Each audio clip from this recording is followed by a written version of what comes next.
You're listening to Spike Lemonade, the only round net podcast that squeezes out all the juice and leaves no stone unturned. Spike lemonade, on the way to the top, about to elevate. Spike lemonade, and the boys don't play, better get it straight. We're here in part 2, phase 2, chapter 2, with the man himself, Tripp Pierson. We talked a lot about a lot of things in the last episode. Here we are today. You're wondering what more could we be talking about? We're going to be talking about all things Spike with off the field. We're concentrating on off the field topics with this episode. So we're going to start, before we get into the nitty gritty, Tripp, I'm going to go back over to you if you could, to give me a little bit of your involvement in USAR, which I didn't personally know you were involved with at all. Take me to the birthplace of that and how you got involved, ultimately culminating in you taking a step back. So I worked with USAR as a chairperson for the tournament committee a couple years ago. In large part, I think I kind of got that job or filled that role because when I ran the Southern Series tournaments, I was very interested in creating consistency across the board.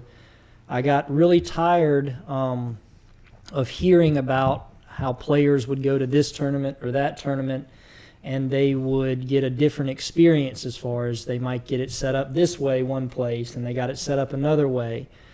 The biggest thing that I think is that I see as a problem is with our players, we need to give them a consistent tournament experience so that they can feel good about their day, whether they win or they lose.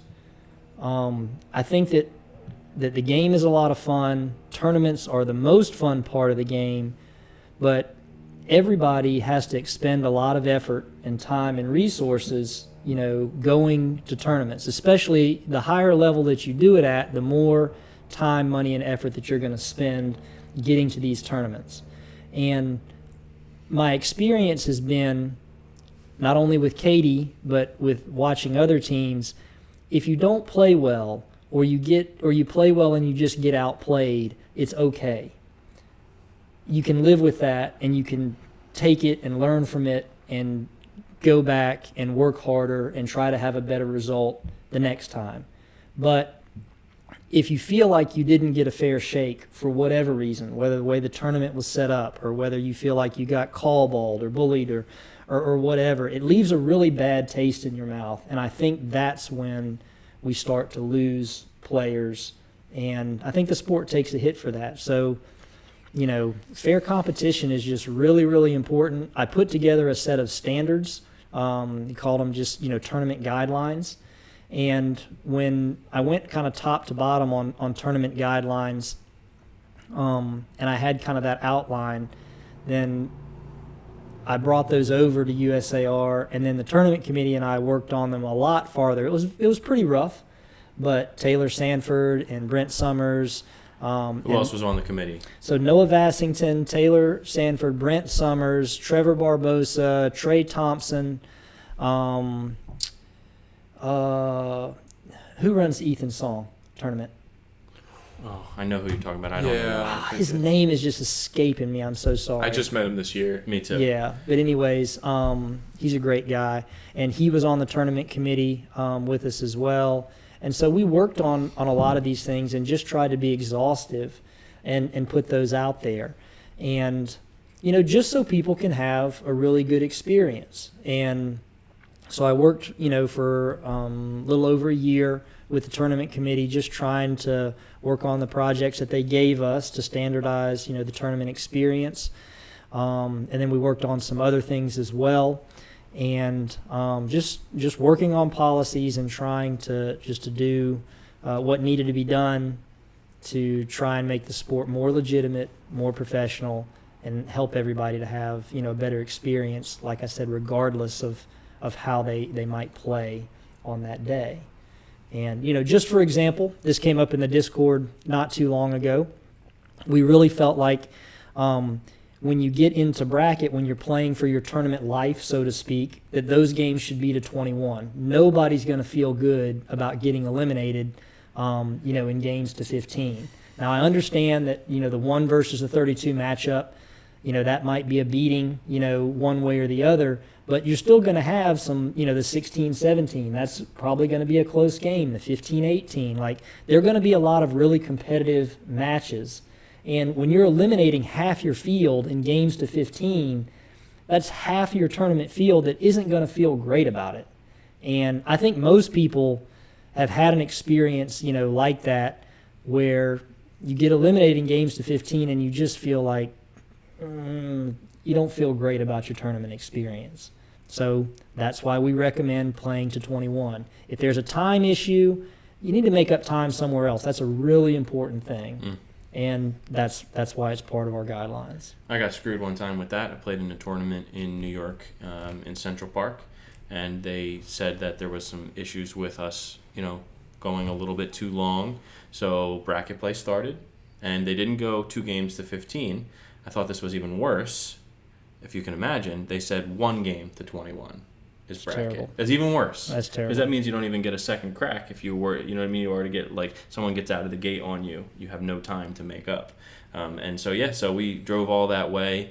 And then, lost our first. We were losing because we got a little psyched out. And then it was mid-game. I'm talking like 11s. And the TD came around and was just like, hey, listen, we're running short on time. Games are going to be the 21. So, he told us in the middle of the game. And I'm not going to air out his dirty laundry. But, yeah, it was so, I've been hurt with this, too. And I was upset. I was really, really frustrated. But, it is what it is at this point. We're going to have to figure out. Yeah, and then you don't, who are you going to complain to? I mean, you have no recourse as a player. Like, your money's paid. You drove all that way. You're there. And it's kind of just a really lousy situation. If you complain about it, then somebody's going to be like, oh, you're just mad that you lost. Yeah. Well, of course you are. Nobody likes to lose, but nobody likes to lose in that situation. You want to feel like, that you had an opportunity to do your best, and either you got it done or you didn't, but you got treated fairly. And really that's where I'm coming from, on a lot of this stuff, is I want there to be fair competition for everybody across the board, no matter what division that you're playing in. Everybody ought to have the same opportunity, whether you're, an established player, whether you're a top player. It ought to be about who plays the best that day. And that's all it should be about. Not who you are, not, what your name is, not if you are more forceful with the calls or anything like that. We need to get away from some of these other factors that are determining, who wins and who loses. So anyways, yeah. I say all that to say that's kind of how I got that job. And we worked on things like that. And fair competition is fair competition and an honest culture surrounding round net are extremely, important to me. The games to 15, they don't affect Katie, because that's really not a thing in the women's division. Mm-hmm. But, people say, oh, you only care about, Katie and what affects Katie. It's really not true. Yeah. I want for round net to be the greatest sport that it can be, across the board, even if my main focus is on Katie in the women's division. How did you enjoy working with that team? It was fun working with a team. In my personal life, I own some small businesses, and I kind of work by myself a little bit more. So yeah, it was fun working with a team and getting things done that way. I wish that some more of the things that we worked on had gotten implemented, because I think they really would have helped some of the issues that that I think are a problem, in round net. But I think the first step in making progress with some of these issues is just talking about them, plainly, and just identifying them and saying these are areas where we need to do better. So I think there's areas where players need to do better. I think there's areas where leadership needs to do better. I think there's areas where people that cover the sport need to be more honest.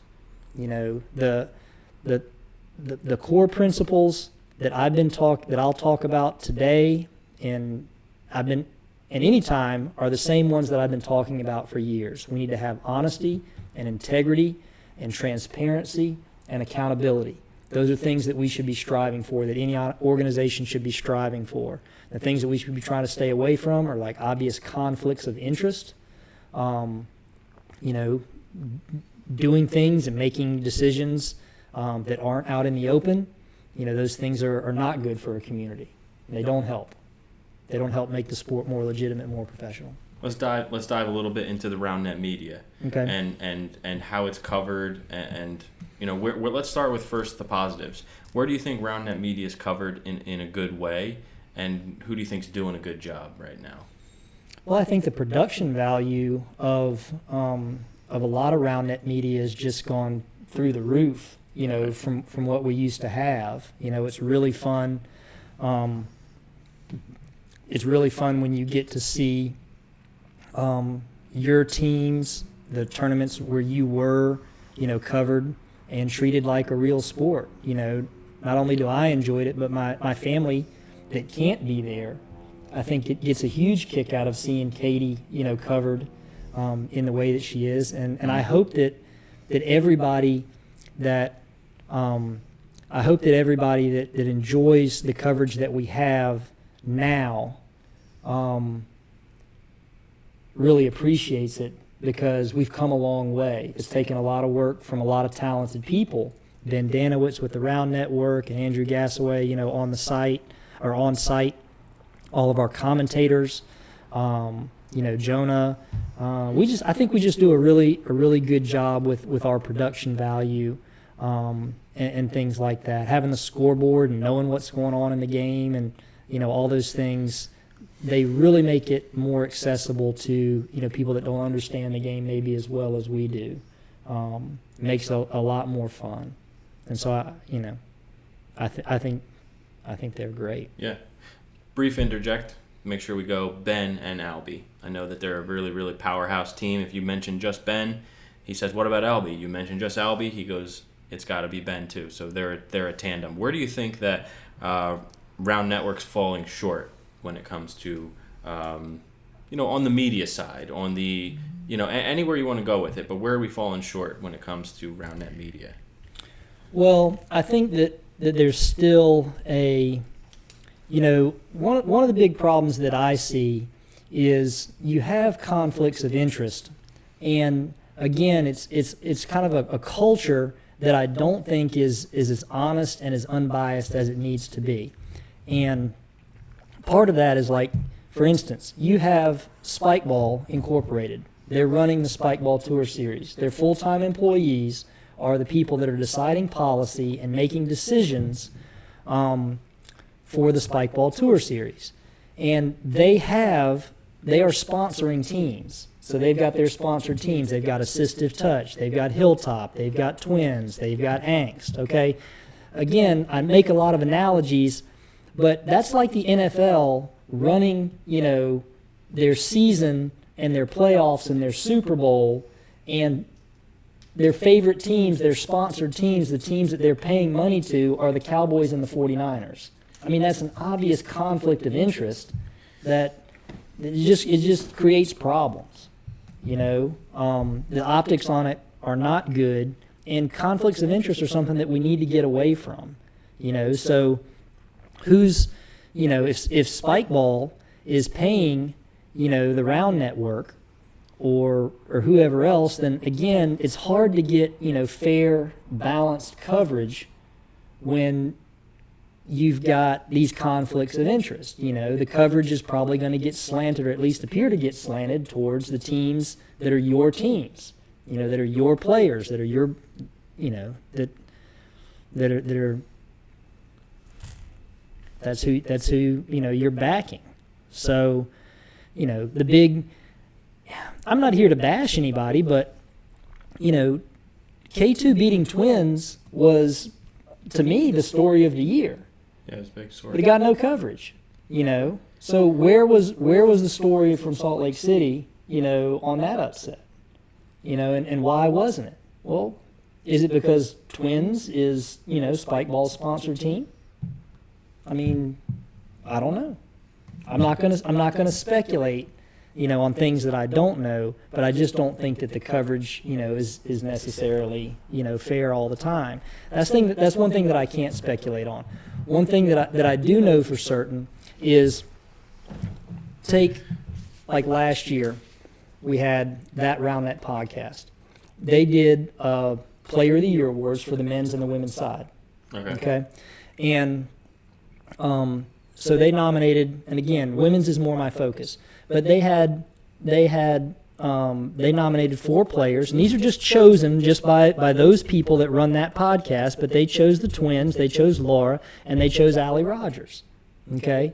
Now, it's obvious to anybody that's not biased that the twins and Laura and Kara Hoy had the best season. I mean, Kara had a monster season. She made co-ed pro. She won individual world championship with Ryan Gross. She won a bunch of tournaments.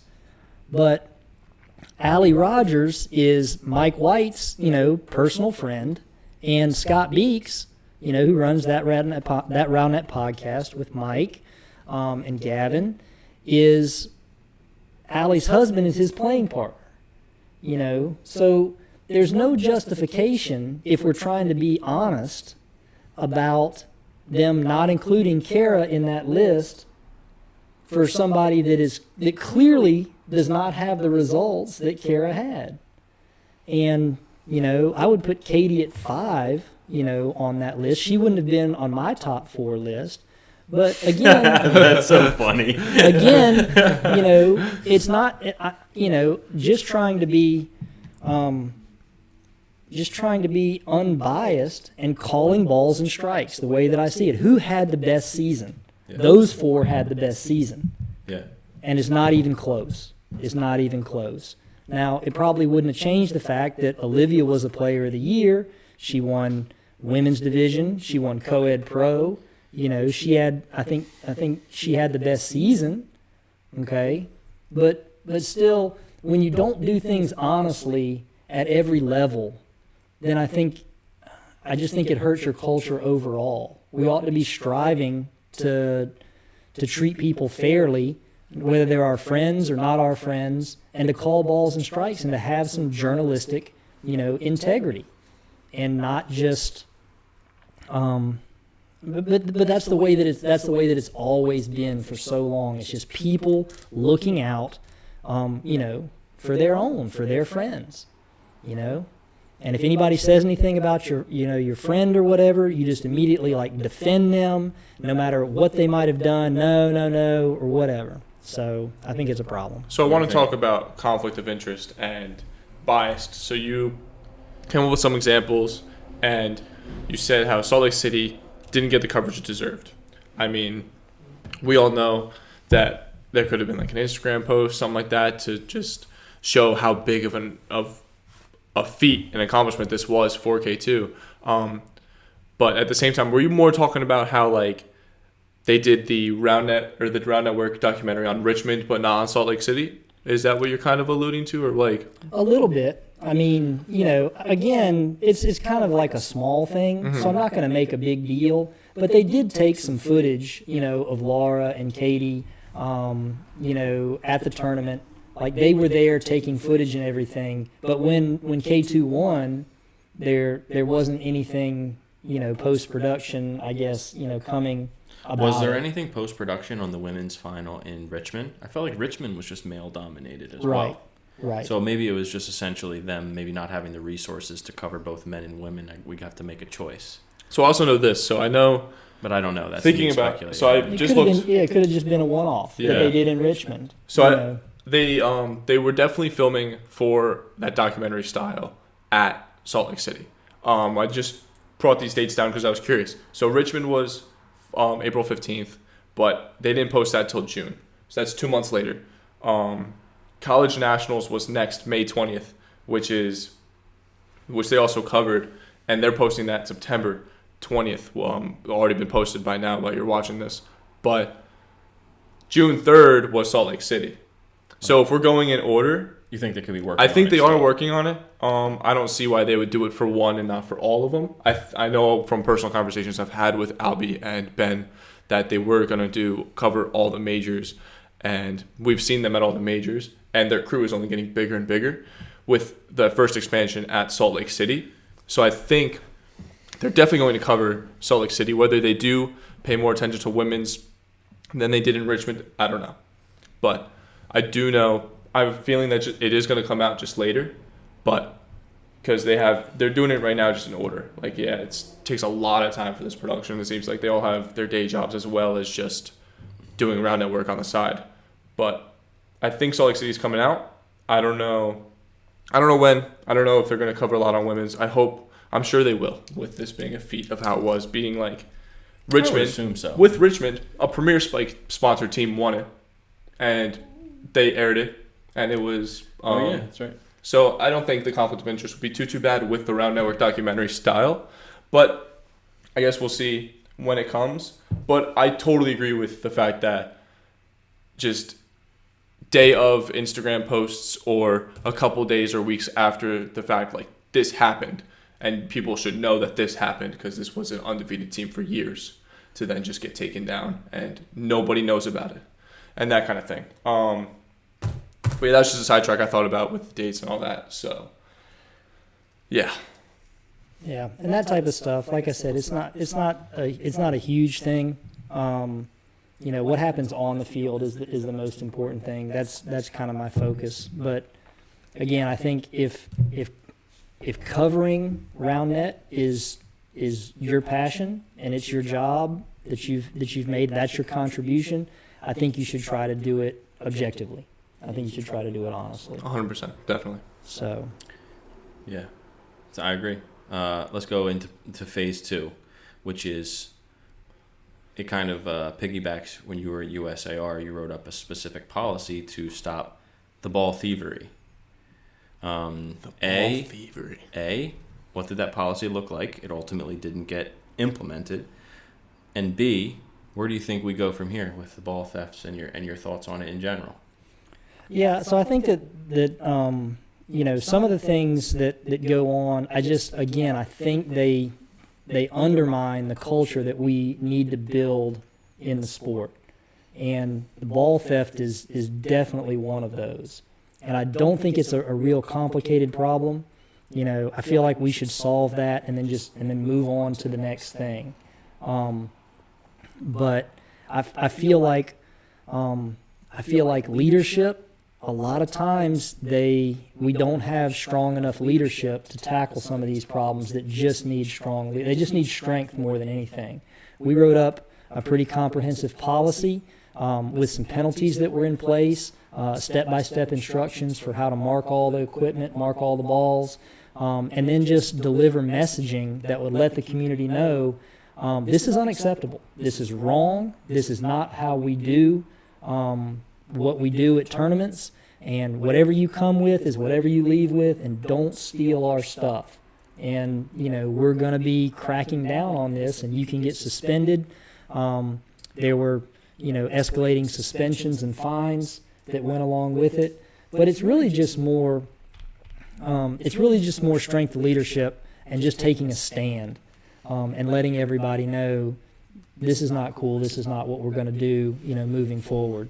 If we don't have leadership that's strong enough to stand up and tell our players openly and often stealing is wrong and it's unacceptable, then I don't know that we can get much of anything done. But when you bring out a bunch of brand new balls and you just open them up and roll them out on the field unmarked, and that you have a ball theft problem, the message that you're sending is, we don't care about this. And then people are going to just load up and take hundreds of balls, away from these tournaments at a time. Staying on the same topic with the balls, I mean, yeah, ball theft was huge. They said in one tournament they went from, 300 balls? And 400. 400 balls. They were left with Philadelphia Major. 50. That's an insane number. I almost don't even believe it. Yeah. It's probably true, but it almost doesn't even make sense. I don't know why they would lie about something like that. But yeah, that's an incredible number. It's like, but like when you think about it, if one person takes 2 or 3 balls each, that it goes just like that. Yeah. But yeah, maintaining on top of balls. I know you want to talk about how the balls and the inconsistency of the produced balls between Spikeball and some of their tournaments, and like especially like the European tournaments that were being held. What are your thoughts on that? Yeah, so I think that we have a problem. Again, this is just an honesty problem that the company has, and there's different things that players need to do better. There's different things that leaders need to do better, and the company needs to set the tone. Spikeball Incorporated underwrites and funds, almost all of what the STS does, and they need to set an example, with integrity and honesty and transparency and accountability. And I don't really feel like they have a whole lot. I feel like they can do whatever they want to do in plain sight of everybody and just get away with it, and everybody just looks the other way. I feel like in many instances we treat the company like they're the Catholic Church, and it's just, look at what happened in Toulouse, okay? That doesn't happen by accident. What I'm talking about is every ball that got sent over to Toulouse was one of the bad balls, was one of the thick, plasticky balls that we know are a problem. There's no way that happens. It's not a coincidence. Somebody somewhere, whether it was with the STS or whether it was at the company or somebody down the line with their production, somebody made a decision that we're going to get rid of all these crummy balls, and where we're going to get rid of them is 5,000 miles away at this tournament in Europe, so we don't have to deal with them. Okay, we've been dealing with a ball problem from Spikeball for 2 years now, and it's just a quality control problem. This is not uncommon to really any business, But what they ought to do if they had integrity was they would say, okay, we have a quality control problem and we can't send out this product because it's inferior. It's not acceptable to play competitively with. And they would just do something else with those balls, but they wouldn't send them out competitively. And they'd be like watching out for it.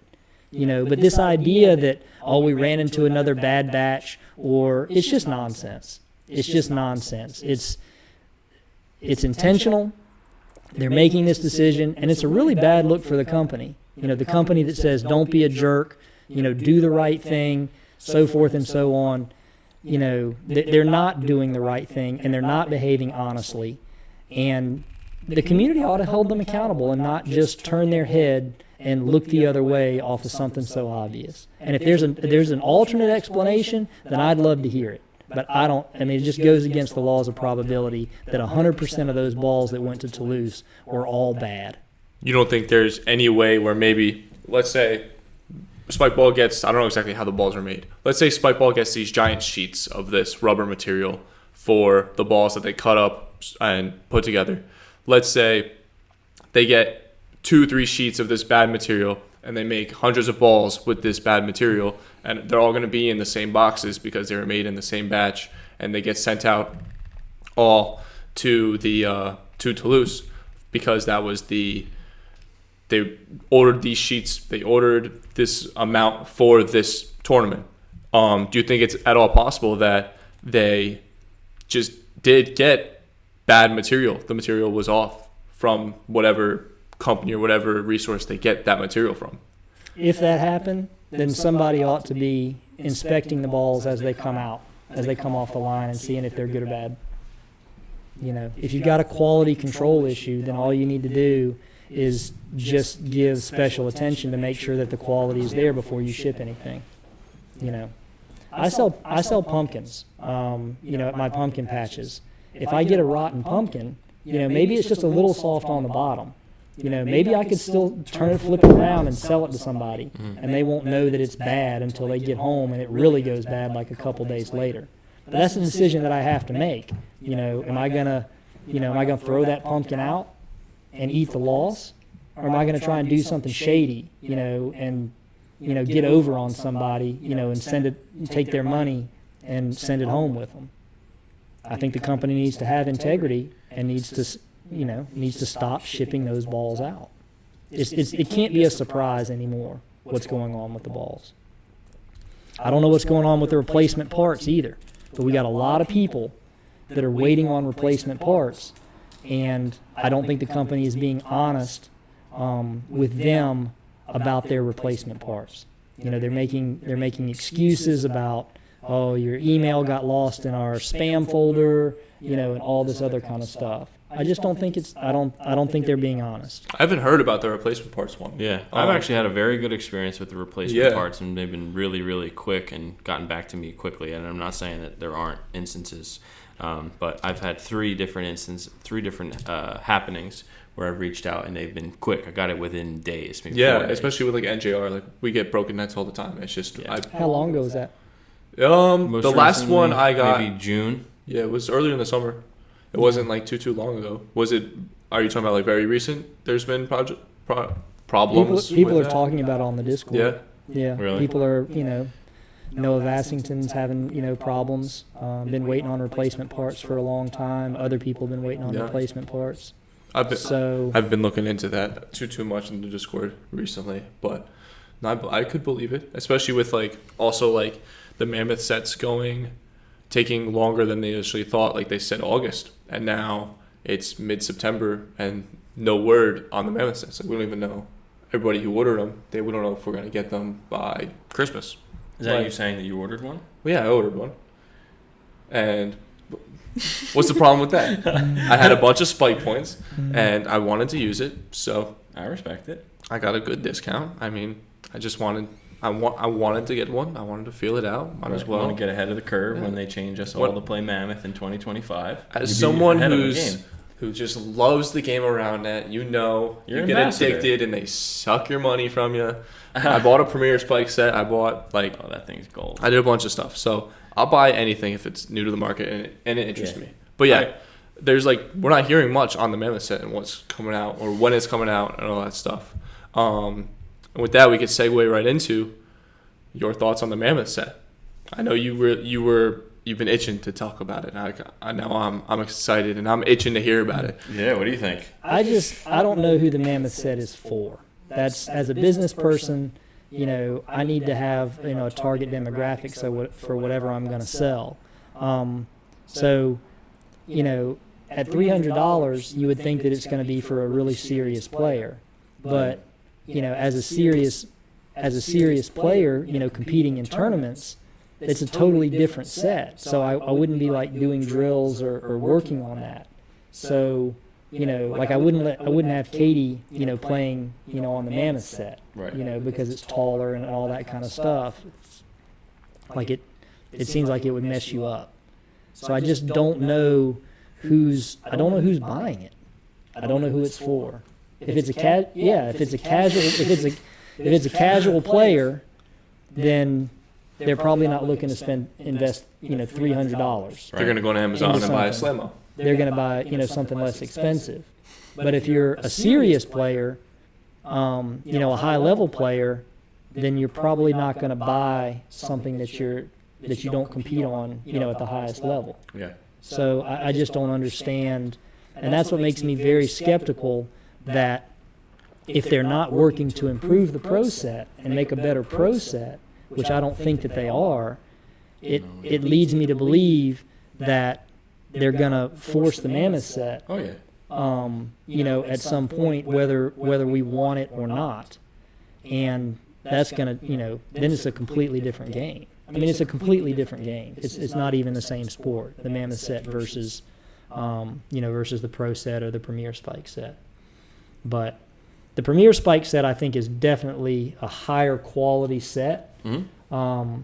I haven't tried the balls yet, but the reviews that I've read on the balls, I think, are a lot more consistent. So, you know, I think all things considered, that's the better set and ball and equipment for what we have right now. You know, the game that we play right now, I think the Premier Spike is the better equipment. So you've played on the Premier Spike. Have you ever played on a weighted net? Yes. And, yeah. So what I found, at least, I like the weighted spike ball net more than I like the Premier spike net when we're using the equipment that's given. So like if I have spike ball pro balls, and I'm using that on a weighted spike ball net, I think it plays very similarly, and I think I like it a little better than the Premier spike balls on the Premier spike net. I found that I ran a series and played a few games with the Premier spike balls on the Premier spike net, and it plays very similarly to the spike ball net on the weighted spike ball or weighted spike ball set with the normal spike balls. I don't know if I'm just being biased because I'm used to the normal pro balls, but I found that they were very comparable. Whether like the really big difference was just a little bit of lip ups, and that thicker rim, you can really tell the difference when the ball hits that pocket and comes up. But other than that, I personally think I like the weighted pro net over the Premier spike. But at the same time, it's like you don't buy a weighted pro net, you buy a pro net. So from factory, Premier spike I think takes it. Yeah, I don't think it. I think most people would agree that if you wanted to play the game in its most optimal form right now, you'd want the Premier spike net and the pro ball. And I think that's a different game. From what my experience was, the pro balls on the Premier spike net, you really see the pockets, and you really get rid of that lane for serving on the little spot right next to the rim. You can't really hit that as much with the pro balls. But with the Premier spike balls, you can because of the weight of that ball coming out of it. Yeah, I think the ball is too heavy. Like we talk about changing the game. I like improving. I don't necessarily like a ton of change unless those changes improve. So I guess it's a bit of a contradiction. But the Premier ball to me is too heavy. Have you played it? You said you haven't played with the Premier spike balls. No, and I don't play. I don't play anymore competitively. Well, yeah. I just drill. Like with Katie on the Premier spike set. Yeah. And I've seen the girls play. On the Premier spike set. I like the fact that it's more solid and it doesn't move around. That's a big thing. And then the other thing that, again, I don't trust Spikeball to send equipment that's gonna be their best equipment. It was the same way. It was the same. The balls were.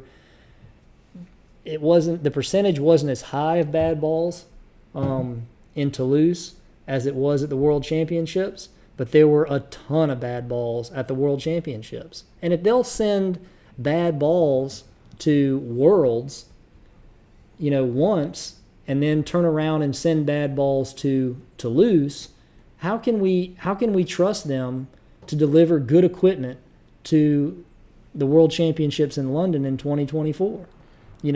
I spent a lot of my time, all my time, over at the World Championships hunting up, good balls to put on Katie's net for her and Sachi to play with, in Worlds last go round. And it was probably 1 in 8 or 1 in 9 that were good balls versus the bad ones. Now, there were a lot of balls out there, but the vast majority of them were the bad ones. And it completely changes the way that the game is played. I mean, you play with a good ball and you throw a bad ball in for 1 point, and that set just comes up woefully short, and you just gave away a point. Those bad balls, how long are we going to deal with them? I mean, everybody knows it's a problem. Spikeball knows it's a problem. They need to stop shipping out those bad balls. There shouldn't be any more bad balls at this point. I don't know what their production is like, but they need to tell whoever's manufacturing those balls, look, you can make those things all day long, but I'm not paying for any more of them. We pay you to make this ball, this quality ball. This is what we'll pay for. This stuff we won't pay for. And that's taking responsibility. The buck stops, with Spikeball on that. It's their ball. It's their name on the ball. It's their name on the equipment.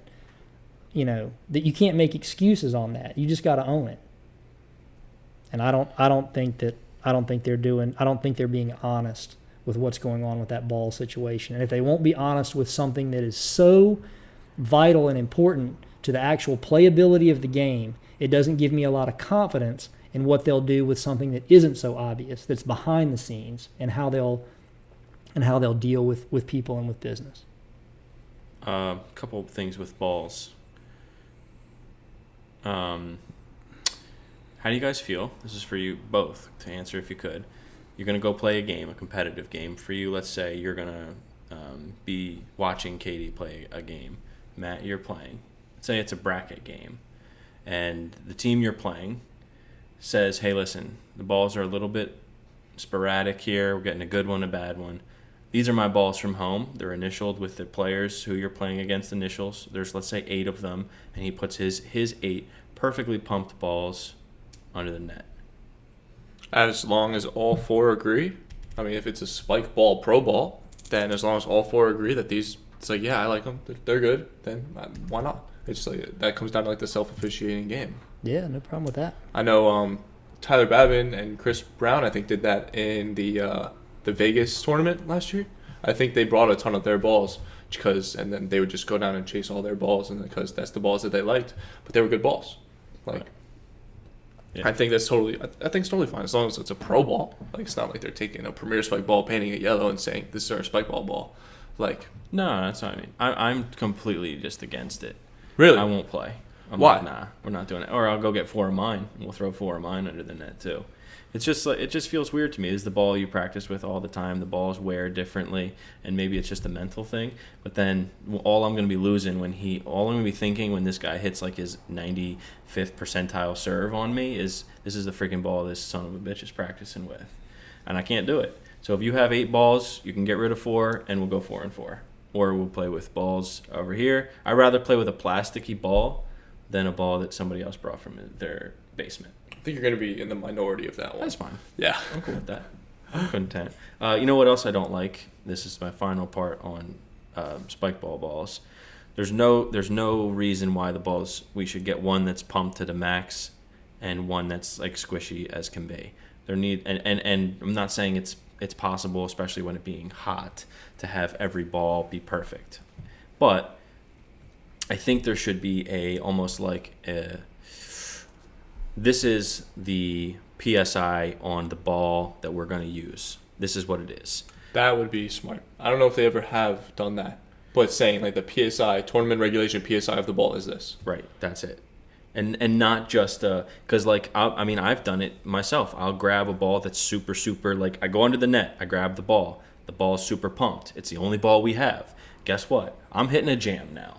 Yeah. And I'm firing this right in your midsection, and that's what I'm going to do. But I mean, it's all, and maybe that's a little bit of me being a poor sport, kind of. But like, I what am I going to do? I'm going to run down and chase down 6-7 more balls, you know? So, and it's not really anybody's fault. It's just like, I would like there to be a set standard for, this is the ball, this is the pump. The pump only will only take your ball so high, and then now you're at the perfect point, and then you put them under.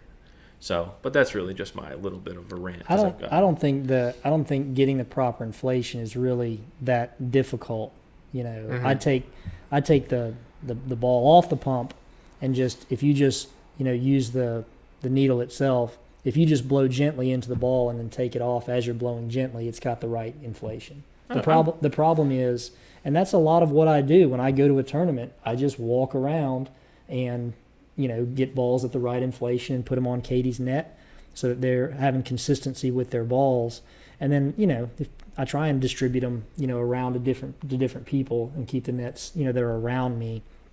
I'm playing with properly inflated balls. The challenge, of course, is that, not everybody's doing that. Not everybody has a pump on them. And I'm not saying that players should, but they change inflation so much depending on, how hot it is and things like that. And it's also, that's also one of those things, it's just like, it's subjective. It's like, I like my balls a little squishier, and I like these ones, or I prefer maybe a little grippier, but a little more pumped. And like, there's no set rule. Like, the PSI would be a fantastic idea if they set a PSI for it, because that's a rule. Go by that. That's what it is. What it is. But you could like, I've had times where like it's like, I think this is a good ball, and I'll throw it to my partner, and they're like, nah, I don't like it, and they'll throw it under the net and pick a different one. It's just like, it's so subjective. I think that Premier Spike's answer is to have that consistent ball. I don't think they have, like, they've addressed that issue by having consistency with the balls. Their balls don't, from my understanding, they're not supposed to change and fluctuate. And that's why they're so heavy. That's Because why they're heavier thicker. and they're thicker. Okay. Yeah, they're denser. So they're addressing it that way, and then I think Spikeball's answer is the Mav 1. You know, they're not looking to fix the Pro Ball. They're, I think, looking to move towards the Mav 1. Have you felt the Mav 1? Mm-hmm. I kind of like it. What do you think? Really? It feels just like a completely different. Yeah. Like I said, it just feels like a completely different sport. You know, It's like it's gonna get some. It would be one thing that it's gonna have to get some getting used to if that's actually gonna be a thing. But yeah, like Tripp was saying, it's just a completely different sport now. That's It's like different taking ball, a different set, Yeah. different everything. imagine playing kickball or playing dodgeball. All right, you have those rubber balls like Spikeball has, and now we're switching them with soccer balls. That's a totally different game. Right. Yeah. So it makes me, you know, it just makes me. I just don't know. I don't know where Spikeball's going with that. I don't think they have, you know, any other plan. I think it's just full speed ahead with the Mammoth, you know. And I know that they say we're not gonna, you know, force this on anybody, but I don't know that I completely believe that. Yeah, I think that I wish that they'd just come out and say, hey, we're going to go a full season worth of Mammoth in 2025.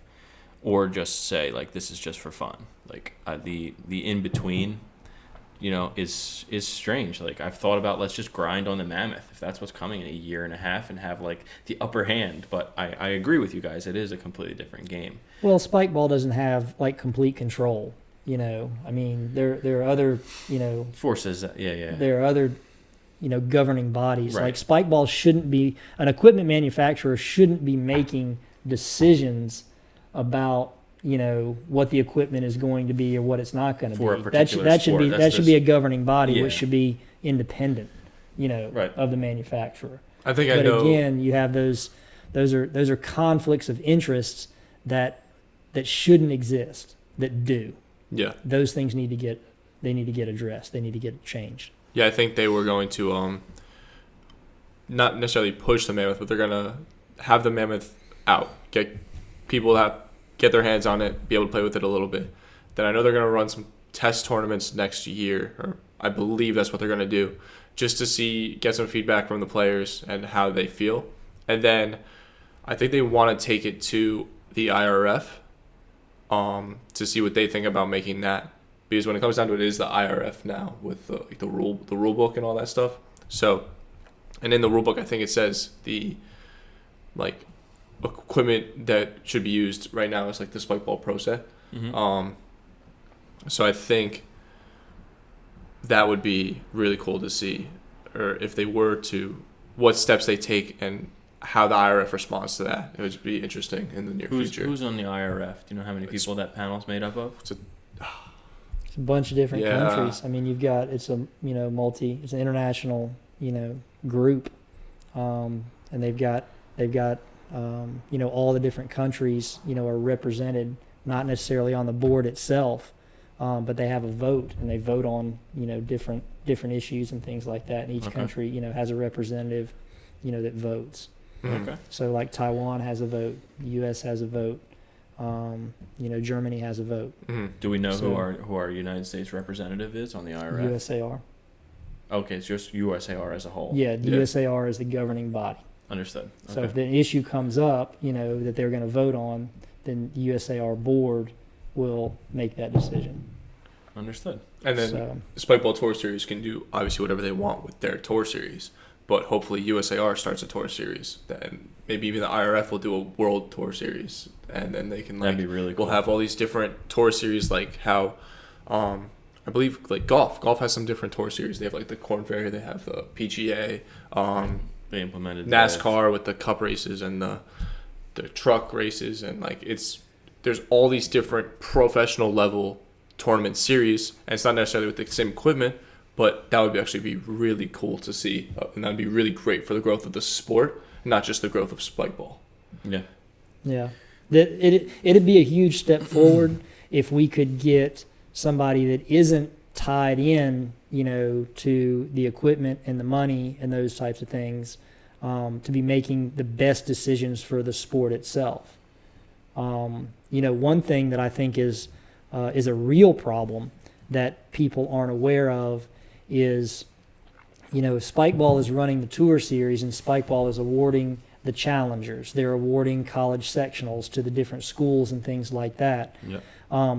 When they say that we're not going to award you this tournament for college sectionals or for challengers or whatever else, if you're using any other equipment but our equipment, now if they're running their tour series, then they can say you have to use our equipment in our tour series. But if you're using other people's equipment outside of that, and they will not award you a tournament in their tour series because you're not using their equipment all the time, now you're starting to run into antitrust issues. And there's laws against monopolizing, competition. And so that's another area where I think Spikeball is really out of bounds in some of the things that they do. And they need to be careful, and they need to follow the law and not be threatening colleges or independent organizations that you got to use Spikeball equipment all the time to be part, to host a tournament, in one of our tour series, period. So, and I know that goes on. I know that goes on behind the scenes. And, it's one of those things where they can probably get away with it because nobody really wants to take on Spikeball and sue them. But, that's what antitrust laws are all about. And an honest and a reputable company won't engage in practices like that just because they can get away with it. They won't send 1,000 bad balls over somewhere just because they can get away with it. Spikeball needs to start being who they purport themselves to be. And the community needs to stop shilling for them. And when they do some of these things, we need to stop looking the other way. We need to say that's wrong, and we deserve better. The community, tries to support you, and, you need to do better than this. That's what I believe. I love it. So we're going to do two final things in this episode.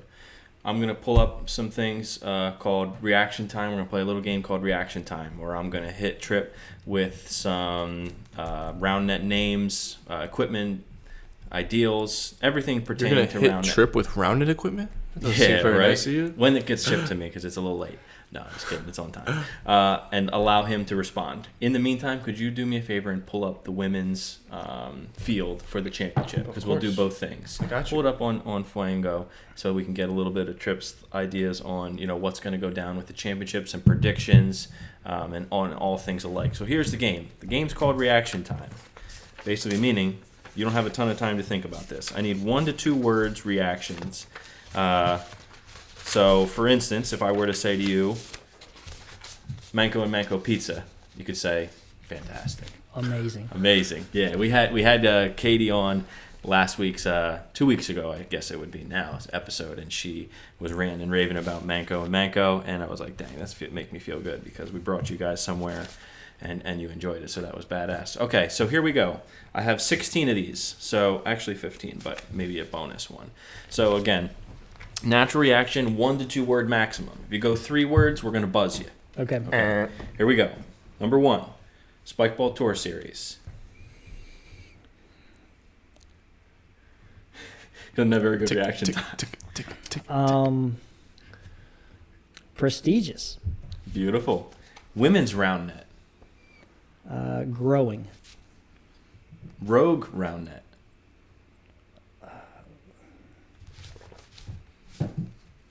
Unstoppable.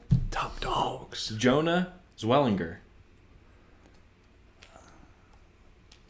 Honest, straightforward. Matt Spolaric. Passionate, talented. Chris Reuter.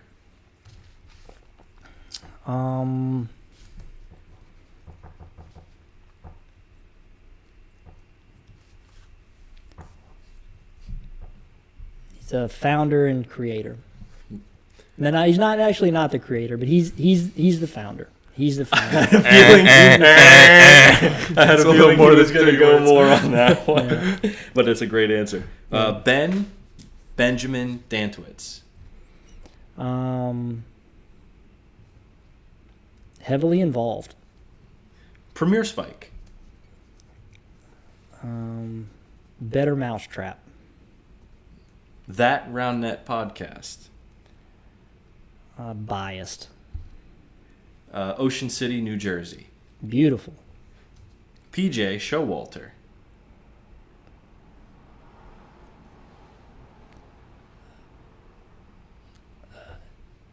I would say very, very giving. Christian Bennett. Oblivious. Twins, Round Net. Talented competitors. Ryder Rivadeneira.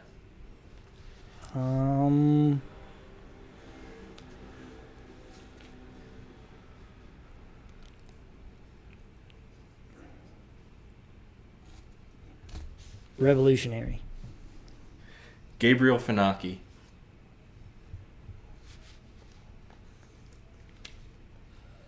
Honorable. Last one we have, Spiked Lemonade Podcast.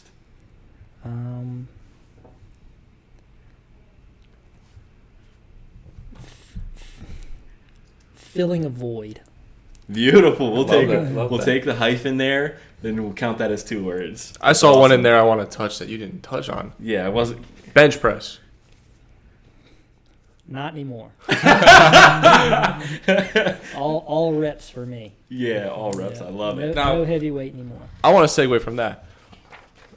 The people want to know. I want to know. What is going on with all these push-ups, man? Every tournament, I'm warming up. We haven't even started yet. It's 8 a.m. in Richmond, and I just look past the fence, and we got this guy shirtless pushing push-ups. The early morning pump. Is it what's it called when you do things just because to get a dang? Are you superstitious? Is it like if I do 71 push-ups, Katie can't be stopped? No. Do you have a limit you hit per day? No, I just it's such a long day at the tournaments, and I would come out and I don't know, when I was at tournaments, I was always like dodging the sun a little bit, and it just felt like I was sitting around, and then after the tournament I was like, oh, I really ought to go to the gym or do something. I feel like I just been sitting and stewing on watching all day long, and I was like, you know what, I'm just going to go out and treat it like a day at the beach and do some push-ups and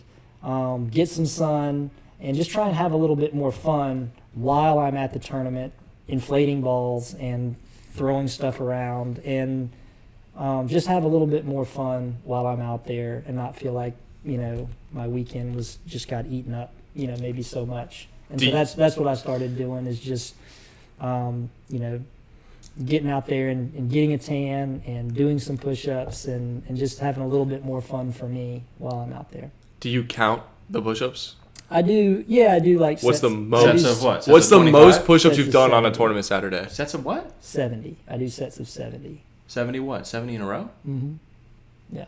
So I do like wide grips. I'll do sets of 70, and then close grips. I'll do sets of 50, and just I don't keep track of them. I just try and just do as many as I can out there. We need a Tripp cam. Yeah, 70. I may have to be there and count you out on a 70. I can do them for you. Yeah, shoot. We have to have a little. Okay, Maddie, do me a favor. Yeah. Pull up the field.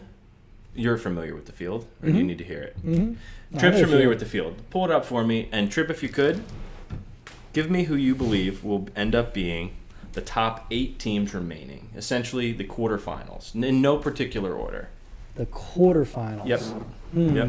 And if you need to hear them, we have them for you. Okay. So I would probably need to know, like, let me see here. Okay, you got them. Yep. I want to know top 8. Top 8, I'm going to say 2K,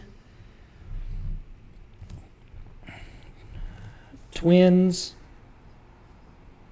So much depends on the bracket. You guys know that. Mm-hmm. How it shakes out. But 2K Twins, Royalty, Towerful, Tiramisu, I would say VeggieTales, and how many is that? 6. That's 6. 2 more.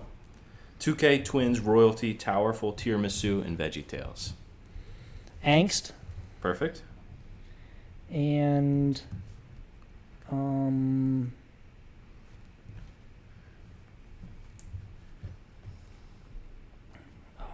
just choking down here. You're good.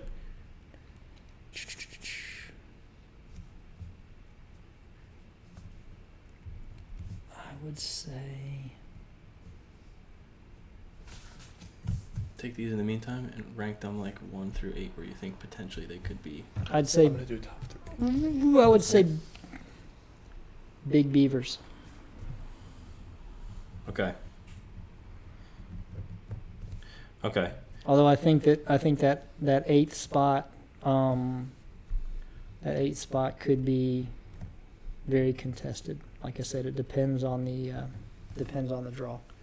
Okay.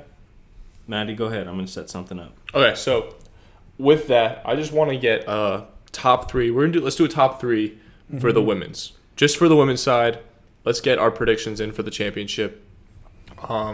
We can clip this and put this in for before the championship starts. So this will probably air after. So, who will win the 2023 Women's Championship?